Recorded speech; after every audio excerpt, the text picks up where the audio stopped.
What it do, YouTube? It's your boy Mike from NYC, and we back in the reaction. Today we are watching Making the Case 2017 Warriors. Yeah, I mean, I watched the 1996 Bulls Making the Case, and he made some great cases. He did. He really went in his bag. I mean, he talked about their depth and the fact that they're gonna have Michael Jordan mentality, and that is huge, right? I mean, he hit every point. You got Scottie Pippen, who one of the best sidekicks of all time, right? You got a team that just meshes well together, a team that is deeper, a team that is more well coached and mentally is more there, and I think is more, I would say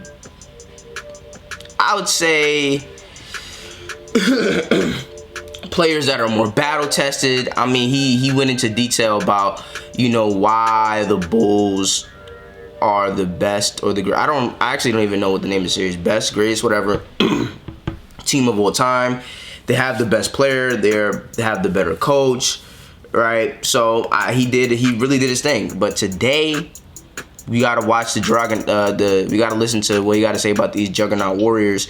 You know, because if MJ could beat these, if MJ could beat these teams, then that would really be like Space Jam. You know what I'm saying? That really would be like beating the Monstars. But without any further ado, let's get it popping.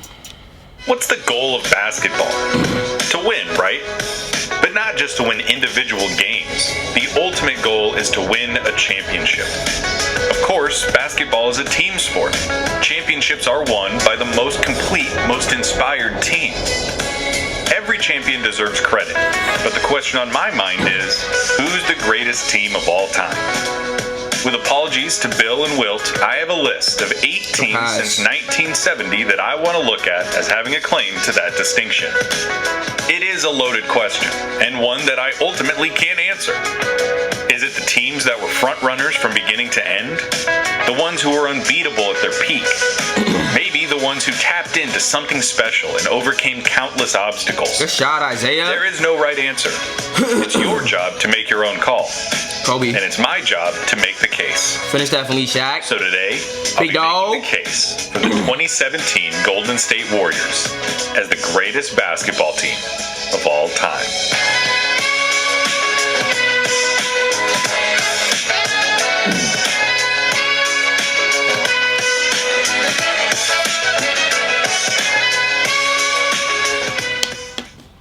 I look mad skinny here. Safer Internet Day is happening this don't month, even care. and it's a good reminder to make sure all accounts are safe and secure. Google helps keep.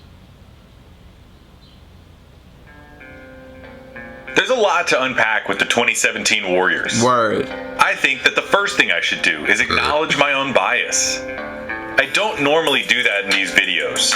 I try really hard to present each case with as little of my own personal preference as possible. But I think it is important for this team that you know I did not enjoy these Warriors. I lost a considerable amount of interest in the sport of professional basketball because of them. And when I did watch, I was usually actively rooting for them to lose. Of course. Some of you might ridicule me and call me a hater for that.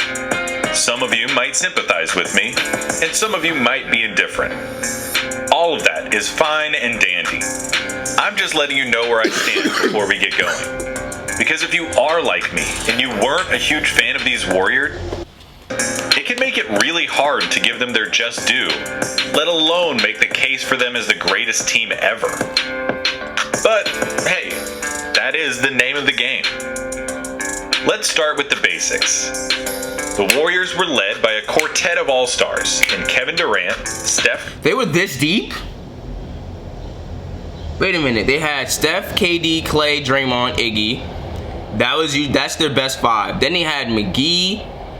Ian Clark was good. Patrick McCall was good. Livingston was good. I would still say the Bulls are for sure deeper still. But I thought they didn't have any bench. They still got David West, McGee, Looney. I mean, these aren't like, but Patrick McCall and Sean Livingston and Ian Clark, those are pretty good. David West, you know what I mean? That ain't bad. Definitely 96 Bulls got the bench, but you know. Klay Thompson and Draymond Green. Zaza Pachulia was their most often used big man. Former Finals MVP Andre Iguodala was the designated sixth man. Sean Livingston was a super sub in his role.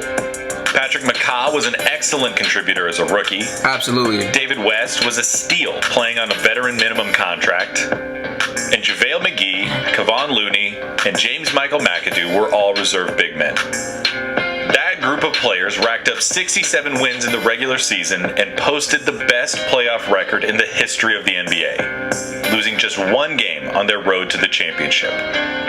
The statistics bear out their dominance. They posted the third highest offensive rating of any team to play an 82-game schedule, behind just the 2019 Warriors and the 87 Lakers. Their 11.6 net rating is the third highest of all time. They have the fourth best point differential, and their 83-16 combined record sits only behind the 96 Bulls in win percentage. Already, just that, their on-paper resume has this team in vaunted company. An offense on par with the 87 Lakers, a margin of victory in the same stratosphere as a team like the 71 Bucks, star power to rival that of the 86 Celtics, Good floaty. and a win percentage only topped by the 96 Bulls. But now we can add some context. To start, let's give a little rundown on how this version of the Warriors came together. Just 1 year prior, the 2016 Golden State Warriors were rock stars. They were tearing through the league, setting records and revolutionizing the game as they went. They fully tapped into the potential of spacing, ball movement, and the three-point shot, ending the regular season with 73 wins. I'm such a fan of Curry, bro. Ever.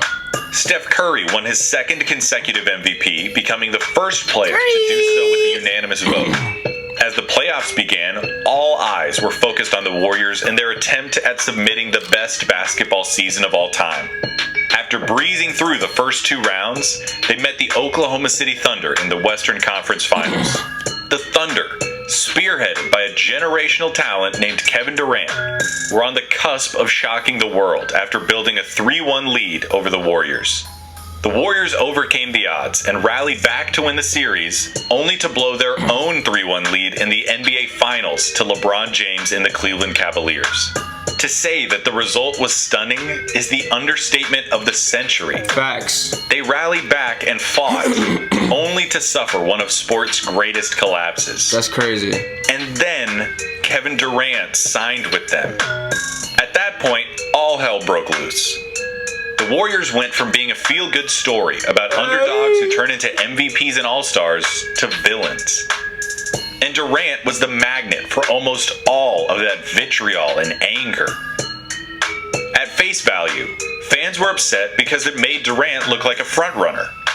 He joined the team that beat him, the team that he and his team choked a 3-1 lead to.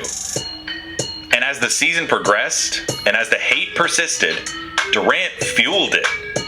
He wanted people to understand. He wanted people to accept that it was the best decision for him. He didn't lean into any villain narrative or develop indifference. He used burner accounts on Twitter to defend himself.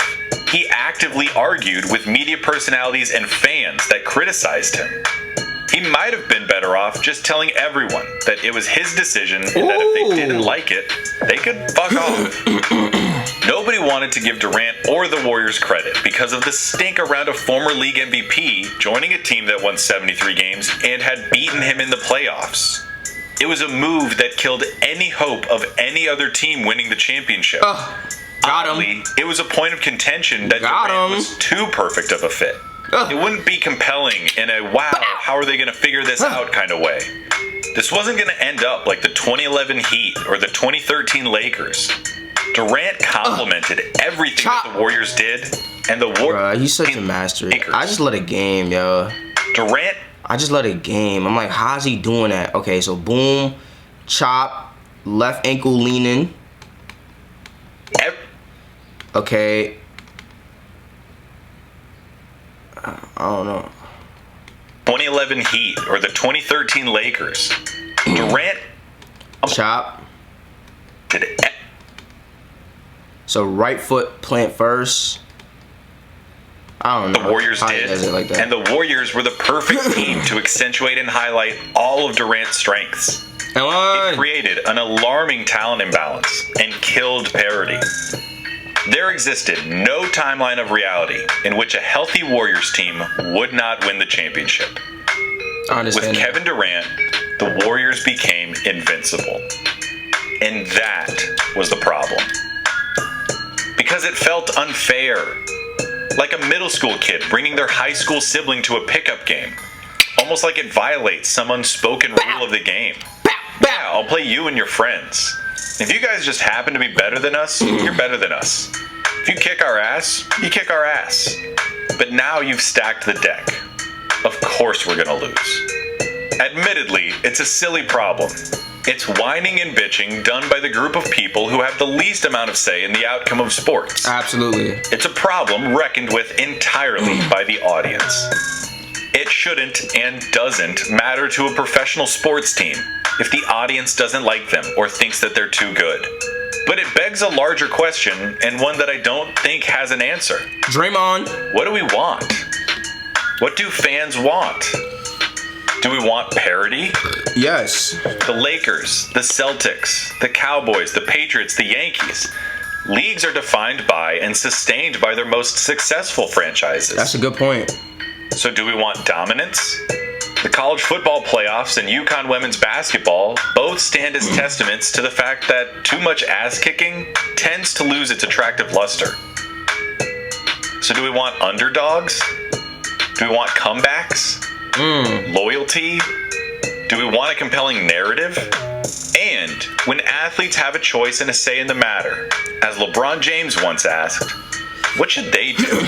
I think fans want the idea that all can happen. I think when you think about the 86 Celtics, right?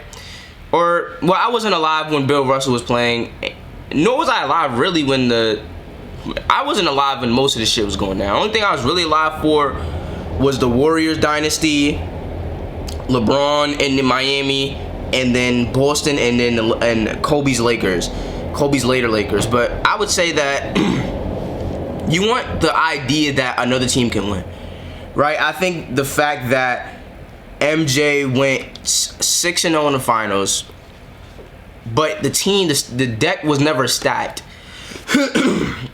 It never felt like he couldn't lose, you know, when he played the Pacers and the Knicks. It always felt like MJ had to be MJ in order for them to win. And I felt like, I feel like fans want, you know, even if you have a Kobe Shaq tandem that, you know, is very hard to stop.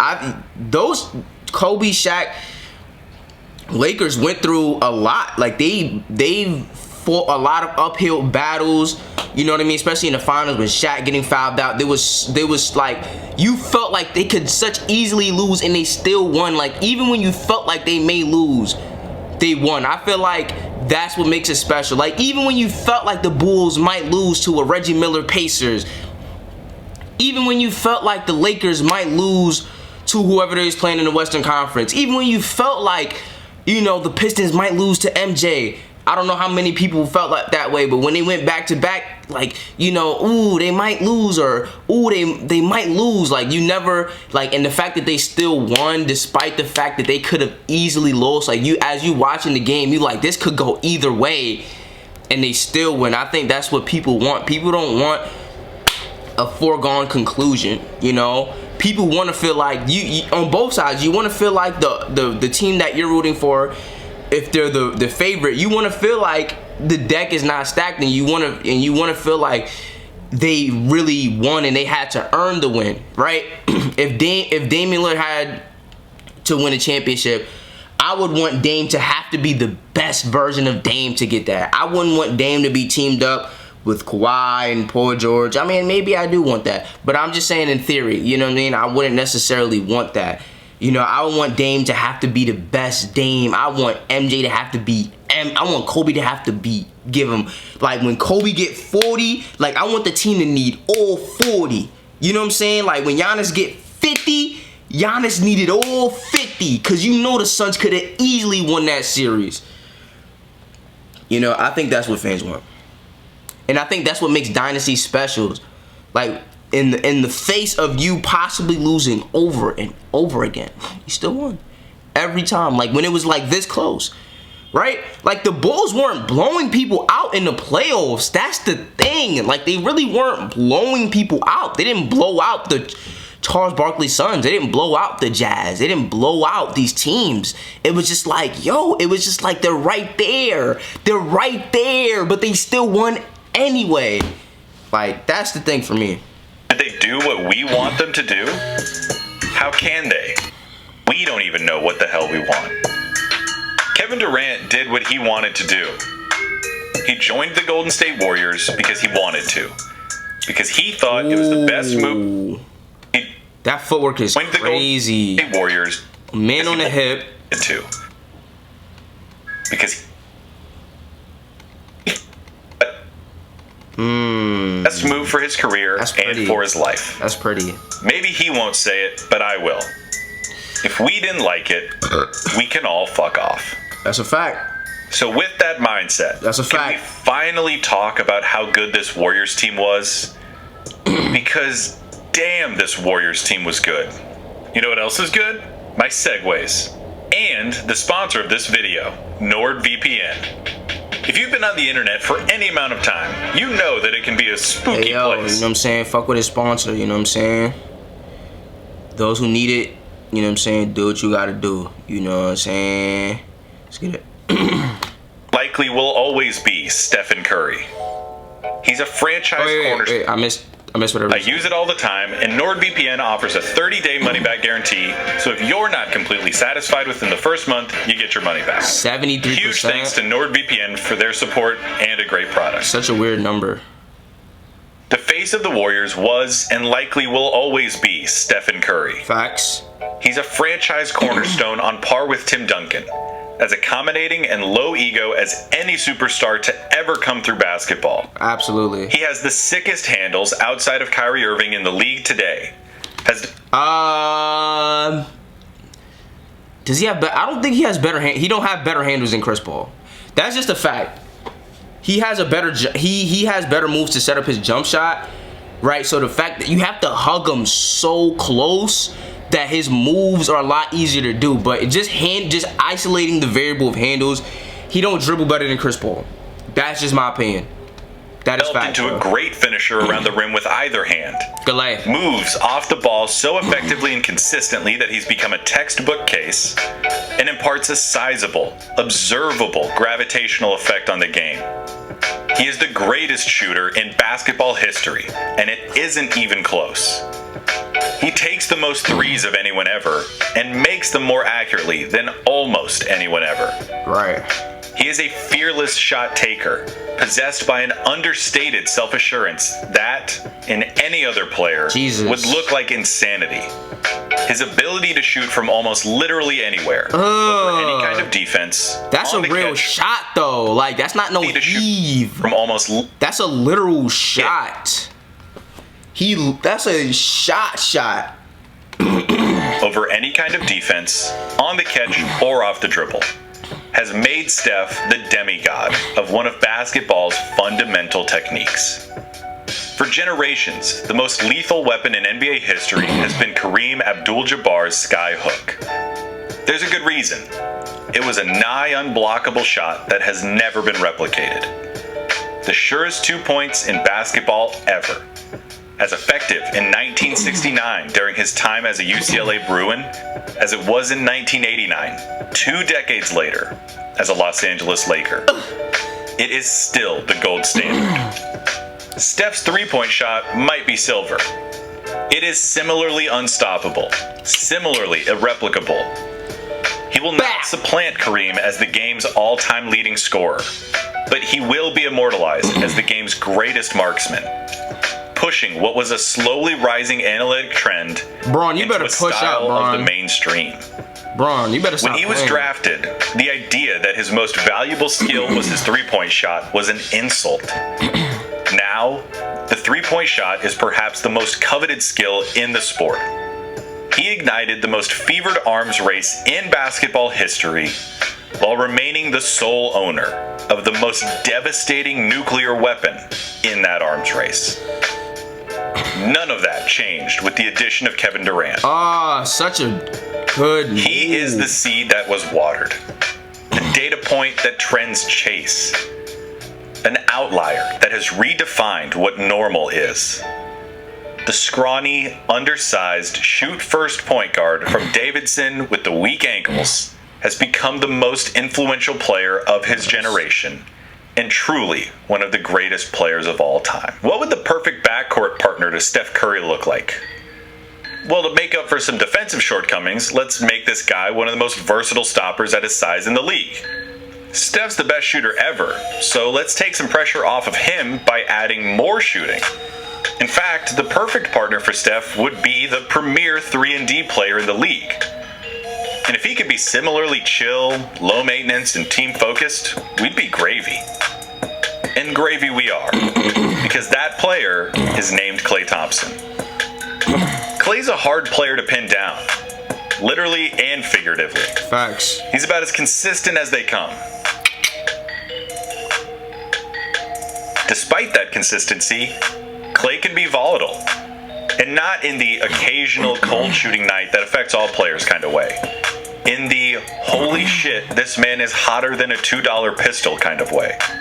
This is a guy who once went 13 of 13 to score 37 points in one quarter. This is a guy who once scored 60 points in 29 minutes. Seek.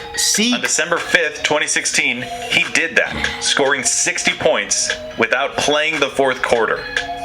Damn. He's a catch-and-shoot virtuoso with picture-perfect form. Yet he also brings a certain amount of unpredictability to his game. He's not afraid to take shots from the mid-range, to put the ball on the ground with an escape dribble, or to drive to the hole. He's one of the most respected, versatile defenders in the game. He routinely guards the best perimeter player on the opposing team and can switch onto forwards without a drop in effectiveness. But he only has one all-defensive selection on his resume. And his skills don't necessarily show up in blocks or steals. Good block. All of it only adds to the legend Oh of my Klay. goodness, relax. He's multiple things at once. A glue guy, an all-star, a two-way dynamo, and a consistent threat with flawless form and hyper-efficient potential. Skip He your has lane, world-class homie. stamina, is as active off the ball as anyone else in the league, and never seems to rock the boat. As Steve Kerr once said, he isn't low maintenance, he's no maintenance. The Warriors bring out the best in him, and he brings out the best in the Warriors. Steph and Clay form arguably the greatest backcourt in NBA history. They're certainly the best shooting guard. Who's in contention for that? Who else is in? Well, you got Isaiah and then Joe Dumars. Give me this backcourt. What backcourt is contending with that? I don't know. Can't tell you. Ever. The Splash Bros. Their attitudes are laid back, soft-spoken, and often non-confrontational. Play date. So this team needs a dog. And a dog they have in Draymond Green. I do have to say, as someone who loves the history of basketball, Ooh. I have a tough time finding a suitable comp for Draymond. He's the leading example of what a positionless basketball player looks like. He's a little like Rodman. He's got some Bird, a slice of Ben Wallace, a hint of Barkley, and a whole lot of stuff that's uniquely him. That is so beautifully put for Draymond, bro. That was so beautifully put. I need to hear that shit again, because Draymond don't get the love that he deserves. And that was so beautifully put. Nah, that was. I would throw a little bit AK-47 in there. Just a touch. But that was so beautifully said. For Draymond. That was so beautifully said. He's the leading example of what a positionless basketball player looks like. He's a little like Rodman. He's got some Bird, a slice of Ben Wallace, a hint of Barkley, and a whole lot of stuff that's uniquely him. That's so well said. He's an undersized power forward at 6'6" who thrives as a small ball center. He's a gifted passer with stellar vision and Good insight. pass, boy. He's a defensive stalwart, guarding all 5 positions ruthlessly and at the highest possible level. He is a basketball savant and affects the game with an almost telepathic quality. You've heard it before, and it Yes. bears repeating. Yes. He is the heart and soul of the Warriors. A vocal, impassioned leader who gives this team an edge. I honestly don't think there's a more competitive player in the league today. He never backs down, never gives an inch to anyone. Give me He that. knows his place and role perfectly and buys in totally to the team. The fire that he brings is a perfect complement to Steph, providing a yin to his yang as they fulfill their roles as dueling alphas. The dude's a savage. The kind of guy that you hate, that you love hating. He made it no secret that he wanted to win the Defensive Player of the Year award. Give me that. So after proving himself the best defender in the league, he took home the Defensive Player of the Year award. Good D, boy. Draymond is an anomaly. You wouldn't really want to play with him a whole lot in 2K. If you just pay attention to box scores, he's not as impressive as some other players. Would it be in But there's a reason he was the Defensive Player of the Year. Yup. Meet me at the rim, Clint. All-defensive selection. Meet me at the and a rim. third-team All-NBA pick. Boom. The dude is just a winner. Nah, Draymond That is trio of fire, players, I ain't gonna lie. Klay, Steph, and Draymond, were the core of the best regular season team ever. They were perfectly calibrated and revolutionary. And then they added Kevin Durant. The most dangerous scoring forward of all time, Kevin Durant. Lord have mercy. One of the greatest players of all time, Kevin Durant. There has never been, and there will likely never be, a player like him. He compensates for his wiry, lanky frame with unbridled scoring ability. He boasts Bro, how's he doing that though? I'm really trying to for his like wiry, see like lanky frame with unbridled. catch, dribble, open up. He boasts bro. nearly unlimited range, and with his height, presents maybe the most nightmarish offensive matchup in basketball ever. He was crazy. His lateral quickness is unnerving in a body that's 7 feet tall. His athleticism is world class. His handle is filthy, and his ability to come through in the clutch is top notch. Oh, damn. Like we talked about earlier, his fit in the Golden State system was a no-brainer. He doesn't need to dominate the ball to get his. Floater is 7 foot. And as is par for the course, he is a paradigm of efficiency. Oh my His career- God, that shit's so fucking good. And as is Are you fucking stupid? for the court, Hey. he is a Hey. of efficiency. His career average shooting splits flirt at the 50-40-90 line. God damn. Much was made of the fact that someone would have to sacrifice on this Warriors team to accommodate Durant. The pass. Instead, Durant was the one who made the greatest adjustment. Aside from his rookie season, his scoring average dropped to a career low 25 points per game. Those points, though, came at a career high field goal percentage. The floor was as open as it had ever been for Durant, his opponents unable to key in solely on him. He was no longer relied on to be the team's dominant scoring option. And when he needed to step up, he was unassailably the best player on the Warriors. Motherfucker. In the finals, against a superb Cavs team that hit its stride in the playoffs. I and love ran that through the Cavs East, team, bro. He went toe-to-toe with LeBron. I really and do. put up outrageous, eye-popping figures, hitting the series dagger in Game 3 over his rival. The synergy of these four stars was dominant, unstoppable, immaculate basketball. If they weren't already, the Warriors became the model franchise in basketball, and their roster of best players ever in Magic and Kareem. The Bulls had the GOAT and Pippen. The '86 Celtics had 3 guys on the 50th anniversary team. But this team, for my money, has the most star power of any team since the heyday of Bill Russell's Celtics. And it wasn't just that this team was threatening on paper. They were downright unfair when the games got started. Oh my gosh, it's pretty. We barely mentioned the fact that their sixth man is one of the elite wing defenders ever. That Andre Iguodala is such a game changer on that side of the floor that he won a Finals MVP award because he was tasked with guarding LeBron James. The fact that Sean Livingston, as Shea Serrano would say, would back you down into the core of the earth itself and swish a turnaround jumper right on top of your head. Are their big men very impressive? Not really. They're average at best. And that's fine, because that's not the way the Warriors play. When they need to come through, when they're tired of messing around, Steve Kerr opens up the safe and breaks out the secret weapon. It has a couple names. The Death lineup, the Mega Death lineup, the Hamptons 5, whatever. Hamptons 5. Steph Curry, like Klay Thompson, Andre Iguodala, Kevin Durant, and Draymond Green.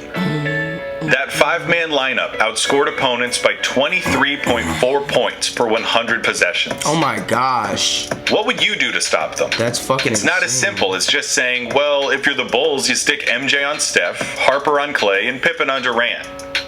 They are so creative, so active off the ball, and such a good passing team that those assignments would be forced to switch, then switch again, then switch again. The efficiency and lethality of the Warriors' ball movement and shooting is such that you cannot make a mistake. Yeah. I think that's what would make it such an entertaining game. You have an offensive... I mean, both teams are great on both sides of the ball, obviously, but their claim to fame with Warriors would be like their offensive potency and their mastery on that end of the court, and really seeing how the Bulls would handle that. Like, how would they handle... It's easy to say, all right, one-on-one, like, fuck all that. You know what I'm saying? Like, that would really be like such an interesting thing to see. To play the most star-studded roster of the past 50 years perfectly for 48 minutes defensively. And then, how will you still have enough gas in the tank to put points up? The weakness of this small ball lineup of death is in the event of an all-time center. Yeah, they probably couldn't go small for long stretches against a team with Shaq or Kareem on it. They'd give up some twos and some offensive rebounds. But still, that's just one guy. If the Warriors did go small against Shaq, who the hell is he gonna guard? Is he gonna try to follow Draymond around? Oh my god. The Draymond who pushes the ball up the court like Larry Bird, setting screens, rolling to the basket, and dishing assists to the corners? As I learned in Kirk Goldsberry's Sprawl Ball, the three-point revolution is based on the fact that threes are worth more than twos. And in the economy of basketball, this is the team that is the best at the most valuable scoring method. It's just math. For every 4 threes that the Warriors make, you have to make 6 twos. It's why teams are content to just chuck them up now. It's ugly and it might be hurting the sport, but the trend exists for a reason. It's just math. Good pass. This team doesn't just chuck up threes. They play an exquisite brand of basketball. Yeah, Durant left the Warriors in the wake of some drama and ego, but that doesn't exist here. This team just wants to win. They took the Spurs' beautiful game and turned the dial up to 11. It's poetry. It's almost ethereal, as close to the abstraction of modern basketball as we are ever going to get. The best of all worlds. They were an idea as much as they were a basketball team. They were dominance. I mean, 15 straight wins to start a postseason. That's the best winning streak in playoff history. Their 16-1 record is the best ever. They were 1 win away from an undefeated playoff run. In the part of the season that counts the most, when the chips are on the table and you're competing for your championship life, no one has been better than the Warriors. They were invincible. But you know what? Invincible isn't very satisfying. It's kind of boring. It's why Superman has kryptonite. On his own, Superman is way too powerful to be interesting. He can fly, he has X-ray vision, he has lasers that shoot out of his eyes. He's bulletproof. Superman against any villain ever is a no contest. So you have to have something that makes him mortal again. This Warriors team was invincible. Wow. In the context of narrative and storyline and intrigue, it sucks. They kicked the shit out of your team, and then they moved on to kick the shit out of the next team. There's nothing to talk about. But in the context of the greatest team of all time, invincible is unassailable. That's originally where I wanted to end the video, but I still don't think it does justice to the Warriors, or at least it doesn't resolve the problem I'm trying to get at. as I wrote and researched the script for this video, I watched a lot of Warriors tape. A lot of video on Steph and Durant and Klay and Draymond from before and after 2017. And watching those guys play after the fact, especially now that they aren't all on the same team, I find myself marveling at the fact that they ever were to begin with. It is mind-boggling. And it makes me feel a little bit guilty, because I think about the fact that this might well have been the greatest basketball team ever, and I didn't even appreciate it. It makes me think about the question of what we want. Wow. We'll never know. There'll never be one concrete answer because it varies from person to person. So doesn't that make it all the more important that we appreciate what we've got while we've got it? Facts. I'm not saying I was wrong for not loving the Warriors, but I do regret not taking even a moment to understand how special it was. If I had to answer the question, I think I'm kind of like that kid in The Incredibles, sitting on his tricycle as Mr. Incredible gets out of his car. But what are you waiting for? I don't know. Something amazing, I guess. Oh, that's where that came from. And I'll be damned if I didn't miss out on something amazing. If I am lucky enough to live a long life and to enjoy this wonderful sport of basketball for many more years, I look forward to the day when I can tell someone who wasn't there about the 2017 Warriors. They need to know that these Golden State Warriors were incredible.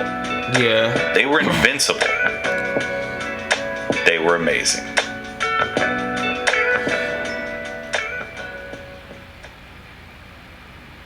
Is that it? Yeah. I mean, again, great video. Yeah. And again, like, I'm starting to question, like, is he making the cases for teams, like, who would win if you put them all in a playoff series, right? Because he has 8 teams, right? So you have a 4-team bracket on both sides, and then the winner of both brackets would play each other. That's kind of how I was thinking about it, but yeah, I more than anything else, I just think it would be such a cool thing to see. Honestly though, in terms of just like basketball, not in terms of mentality, like minus the intangibles, I think these Warriors, like, there's nothing that any team can do about them, including the Bulls. But I think when you include the tangibles and the pride and the ego and the, you know, I think the Bulls are a little bit more battle tested. I mean, granted, they're not as good of a team just basketball wise, but I just think that each piece is a little bit more battle tested. Yeah, I don't know. Honestly, like, I'm not even, if I'm being 100% honest, like, I'm not even really thinking about, like, how they stack up. I'm really, like, taking in how great they really were. Like, it's really crazy, though. Like, and it's one thing to have a whole bunch of great players on one team, but, like, the way that they gelled is basketball art. Like, it really is. When you have a Steph and a Klay and a Draymond who are so versatile, and then you have a Durant who's also so versatile. You know, Durant could play on and off the ball, Curry on and off the ball, switchability, IQ, I mean, willing to give up the ball. I mean, you know, because LeBron has been on his fair share of teams and not everything clicked right away. You know, so the fact that Durant was able to come into the situation and everything clicked so perfectly, it just opens up my mind. Like, I feel like I just got some basketball exposure on how the game is actually supposed to be played. It's not necessarily supposed to be played isolation. It's not supposed to be like, you know, you're not supposed to be ball dominant. You're supposed to expand your game as much as possible. You're supposed to be as versatile as possible. Like, that's how I'm seeing the game now. And it's cool to be a dominant one-on-one player. I mean, those players win championships, right? You know, but even Michael Jordan excelled on and off the ball, both sides on both sides of the defense. Michael Jordan was a good catch and shoot guy as well. Michael Jordan could play in and out of the post. You know what I'm saying? Michael Jordan, like, it's just making me think about, like, how basketball is really supposed to be played. And honestly, like, realistically, every team at their best, you cannot beat this team, realistically, right? That's just my opinion. Now, the Bulls can beat them because I feel like these Warriors are very susceptible to not playing at their best.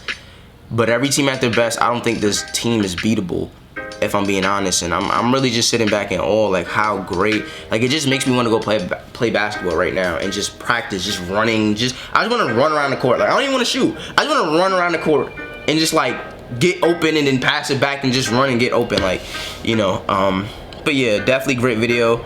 I would say that if I had to bet my money on the team thus far to be that team, to win it all out of all 8 teams that he got, I'm definitely going with this team if I had to put my money on it. Now, in the last video, I said that no one can convince me that the Bulls can't win, and I still stand by that. But who is my favorite? If you got 10 bands right now on the line, I'm going with these Warriors. I don't care what rules we play by. I don't give a damn what rules. We can be playing with the 80s rules.